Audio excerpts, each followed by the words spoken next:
Hello सांग मैंने तो आज ब्लॉग स्टार्ट होची हॉस्टेल रो। तो हॉस्टेल रो राति मिले आलू भर्ता सहित मटर आलू तरकारी तो जोटा आम खाଇବା जमा ही मन ना। तो सांग मैंने आम जाइलु मार्केट आ आनी चिकेन। तो चिकेन आनी सारिया पर हिमांशु चिकेन हलदी गुंड भलसे पकई गोड़े तो आपने देखी चलते हिमांशु केमती रोषे कर चिकेन तरकारी। तो आम आज राति खाଇବା भात को चिकेन।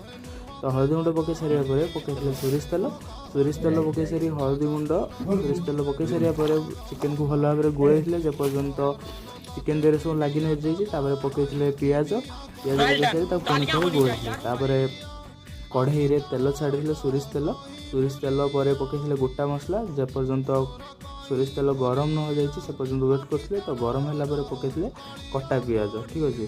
तो आपने पियाज पकईबारे चिकेन परिमाण अनुसार कटा पियाज पकई सारा पर पकई टमाटो ठीक अच्छे। तो टमाटो पकई सारी भलसे गोड़े तो आमर ये पियाज जो आपने पकाउं रेड हवा जाए वेट करूँ ठीक अच्छे। तो पकई सारा पर पकई अदा रसुण पेस्ट तापर पकई चिकेन। तो सांगने टमाटो पियाज आउ जो मसला अदा रसुण पेस्ट मसला तो सबू रेड हवा जाए आपने वेट करेंगे तापर ही चिकेन टा पकाई। तो आमर ये पकई देते चिकेन। तो चिकेन पकई सारा पर ये पूरा कषा कषा टाइप रहा ठीक अच्छे। तो कषा हो गला हिमांशु ये पानी दे भलसे फुटेबाई वेट करते। तो आम ये पानी दे सारी फुटे देते फुटे सारा पर चिकेन तरकारी हवा आड़ को जाऊला ठीक अच्छे। तो किस समय पर आमर रेडी है चिकेन तरकारी। तो ये आम भाई मैंने सब खायापी बसी जाते ठीक अच्छे।